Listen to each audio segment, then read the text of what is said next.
अब 31औं अध्याय। कुमारजी आज्ञा गर्नुहुन्छ हे अगस्त्यमुनि। चन्द्रावती बुहारीले यति आफ्नो वर्णन गरेको सुनेकोमा राजमाता प्रसन्न भएर हे स्वस्थानी परमेश्वरी भनी मनले सम्झेर अञ्जली जोरी चन्द्रावतीसित भन्दछन्, हे बुहारी, त्यस्ता दशामा परेर पनि ईश्वरीको भक्त गर्न सक्ने त धन्य रहेछस्। अब म पनि आफ्नो वृत्तान्त वर्णन गर्दछु, सुन। अघि तेरा स्वामी आफ्ना पिताको खबर गर्न गएपछि त पनि माइत गइस। घरमा कोही नहुनाले मैले धागो काटी अर्काको ढिकी चाँदो गरेर दुःख पाई दिन बिताइरहेकी थिएँ। एक दिन सप्तऋषिहरू आए र मैले दुःख पाएको देखेर बडो दया गरी, हे गोमा ब्राह्मणी, श्री स्वस्थानी परमेश्वरको व्रत गर, तिम्रो सबै कष्ट नाश होला भनेर त्यसको विधि समेत बताएर गए।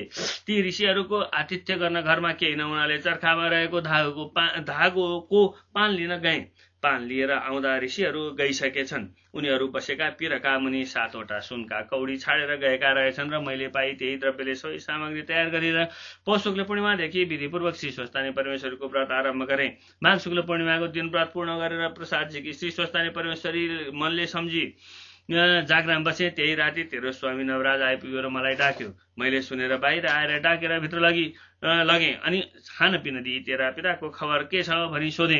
र तेरो स्वामीले आफ्ना पिता भिक्षा माग्न गएका बेला गंगा तटमा पुगेर स्नान गरी नित्य पूजा गर्न फूल टिप्दा वृक्षबाट खसेर मरेको पत्ता लगाई 10 क्रिया गरेर आएको सारा वृत्तान्त सुनायो।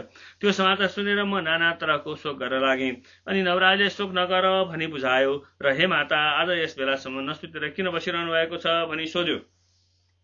र मैले हे पुत्र नवराज, श्री स्वस्थानी परमेश्वरको व्रत गरेँ र उनी जगदीश्वरीलाई सम्झेर जागराम गरेकी हुँ भनी बुझाएँ। अनि प्रातःकाल भयो र नवराज गंगा स्नान गर्न गयो। गंगाबाट हरिहर प्रकट भई, हे नवराज, तेरी माताले श्री स्वस्थानी परमेश्वरीको व्रत गरेकाले हामी प्रसन्न छौं।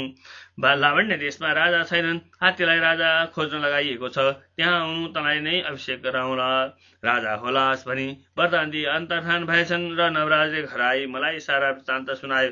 अनि मैले श्री स्वस्थानी परमेश्वरीको प्रसाद दिएँ र हे पुत्र, हरिहरको वरदानले लावण्य देशको राजा भएस भनेर आशिष दिई यहाँ पठाएँ र उनै ईश्वरीको कृपाले यो ऐश्वर्य पाई सुखी भयौं। अब पनि बाँचुन्जेलसम्म सधैँ श्री स्वस्थानी परमेश्वरको कृपाले यस लोकमा सुख सम्पत्ति र सन्तोष पाई परलोकमा मोक्ष गति प्राप्त होला भन्ने यति उपदेश दिई अरू पनि उपदेश दिई भन्न लागिन्। जस्तै दिनमा सूर्यनारायण र रात्रिमा चन्द्रमा नभए उज्यालो हुँदैन, त्यस्तै मनुष्यको पनि उत्तम स्वभावकी पत्नी छैन भने घर हुँदैन। अब मेरो वृद्धावस्था भयो, तिमी दुवै दिदी बहिनी परस्पर मिलेर यो राज्यलक्ष्मी थामी मेरो पुत्र नवराजको चाकरी गरी बसे। यति चन्द्रावती रानीलाई अराए ढुकुटीको साँच्चै सुम्पिदिन्। चन्द्रावती रानी र लावण्यवती रानीले पनि, हे माता, तपाईको तपस्याले हाम्रा स्वामी राजा हुनुभयो र हामी रानी हुन पायौं। तपाईँ धन्य हुनुहुन्छ भनी आफ्नो सासू घुमा महारानीका पाउमा परि दण्डवत गरेर सदैव श्री स्वस्थानी परमेश्वरीको भक्तिमा चित्त लगाई परस्पर मिलेर आनन्दले रहँदा भए। हे अगस्त्यमुनि, जो मनुष्य एक चित्त भएर श्री स्वस्थानी परमेश्वरीको व्रत गर्ला, कथा सुन्ला अथवा उनको महिमा लेखिएको पुस्तक घरमा राख्ला, त्यसका घरमा दरिद्रताको निवास कहिल्यै पनि हुने छैन। आदि इत्यादि नवग्रह सदैव प्रसन्न रहनेछन्। अकाल मृत्यु कहिल्यै पनि हुने छैन।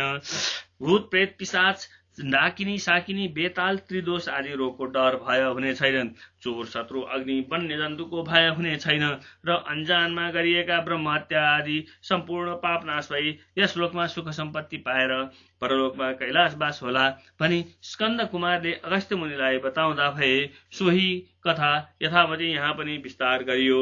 इति श्री स्कन्द पुराणे केदारखण्डे माघ माहात्म्ये कुमार अगस्त्य संवादे श्री स्वस्थानी परमेश्वर्या व्रत कथायां गोमा पूर्वकृत वर्णनम नाम 31 अध्याय।